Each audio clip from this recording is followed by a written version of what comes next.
नमो नमः।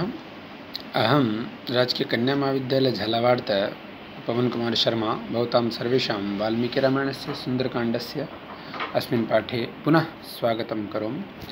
छात्रा, अस्मिन् व्याख्याने वयं पद्यसङ्ख्या 13, 14, 15 इति त्रयाणां पद्यानाम् अध्ययनं करिष्यामः।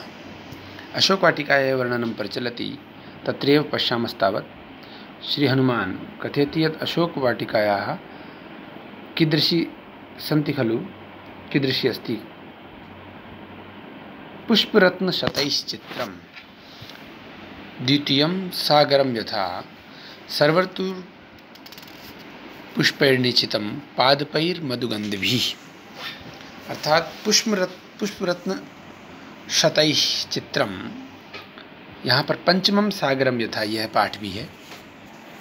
पुष्परत्न शतई अर्थात यह वाटिका जो थी पुष्प रूपी सैकड़ों रत्नों से युक्त होने के कारण, जैसे पर्वत जो है, सागर जो है अनेक रत्नों से युक्त होता है, वैसे यह अशोक वाटिका भी पुष्परत्न शतई अर्थात पुष्प रूपी अनेक रत्नों, सैकड़ों रत्नों से युक्त चित्र यानी विचित्र द्वितीयम सागर में था, दूसरे ही सागर की तरह थी।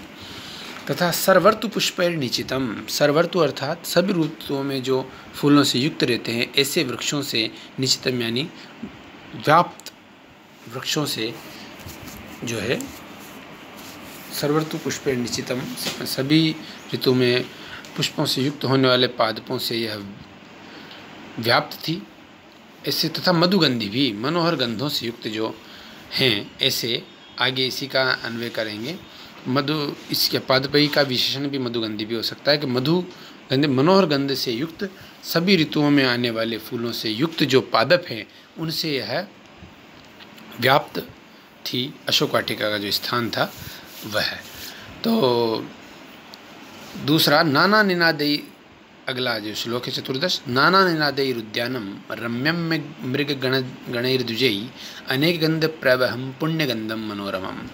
नाना निनादई अर्थात अनेक भांति भांति के कलरव करने वाले, उद्यानम अर्थात जो उद्यान, नाना निनादई अर्थात अनेक प्रकार के आवाज़ करने वाले जो पक्षी हैं उनसे युक्त उद्यान था वह। रम्यम मृग गणे द्विजयी अर्थात द्विजय यानी पक्षियों के द्वारा, मृग गणे यानी हरण भी वहाँ पर थे, तो उनसे जो रमणीय था वह। तो अनेक गंध प्रवहम, अनेक गंधों से युक्त, अनेक प्रकार के गंध को वहन करने वाला, ले जाने वाला, पुण्य गंधम यानी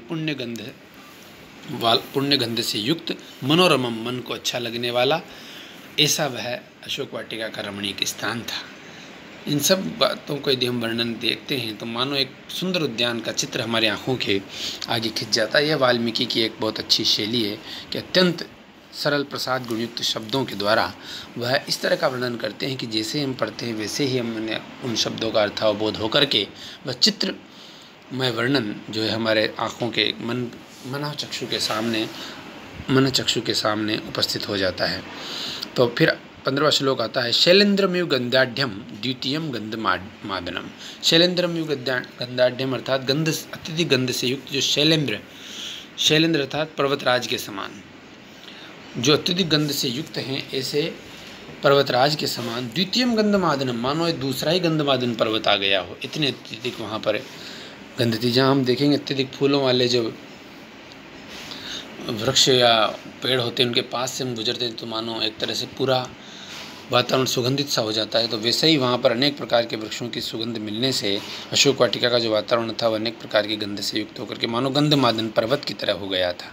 तो अशोक वनिकायाम तो तस्याम वानर पुंगव, अर्थात उस वानर पुंगव वो जो है कपिश्रेष्ठ हनुमान जी ने उस अशोक वाटिका में जो है ये सब दृश्य जो है निश्चित रूप से देखा। तो यहाँ पर पुष्प समृद्धि का और उसकी सुगंध का वाल्मीकि ने भव्य वर्णन किया है। तो ये एक विशेष बात जो है कि वहाँ पर एक जो वृक्ष थे वह 6 ऋतुओं में पुष्प देने वाले थे। हम देखते हैं कई सारे जो वृक्ष होते हैं वो केवल एक ऋतु में देते हैं, लेकिन वहाँ पर अनेक वृक्ष ऐसे थे जो सभी ऋतुओं में पुष्प देते थे। इससे वह हमेशा पुष्प समृद्धि से युक्त रहती थी। तथा आगे देखते हैं तो द्विज शब्द का भी यहाँ पर हमें विचार कर ले थोड़ा, कि द्विज जैसे पक्षी का एक बार अंडे से जन्म होता है, दोबारा फिर बच्चे के रूप में अंडे से निकलता है, इसलिए उसका जो है द्विज नाम रखा गया है। तो यहाँ पर शैलेंद्रमिव गंधाढ़्यम, यहाँ उपमा अलंकार स्पष्ट है अलंकारों की दृष्टि से देखेंगे तो। और यहाँ पर प्रकृति का बहुत सुंदर वर्णन है और अनेक जो है अलंकारों का इसमें प्रयोग किया गया। अनुप्रास अलंकार भी दिखाई दे रहा है, अनेक स्थान पर आया है।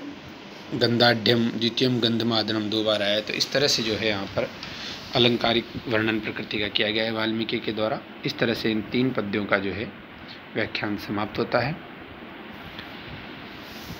यहाँ पर इसके आगे के पद्यों का अध्ययन इसके अगले वीडियो में करेंगे।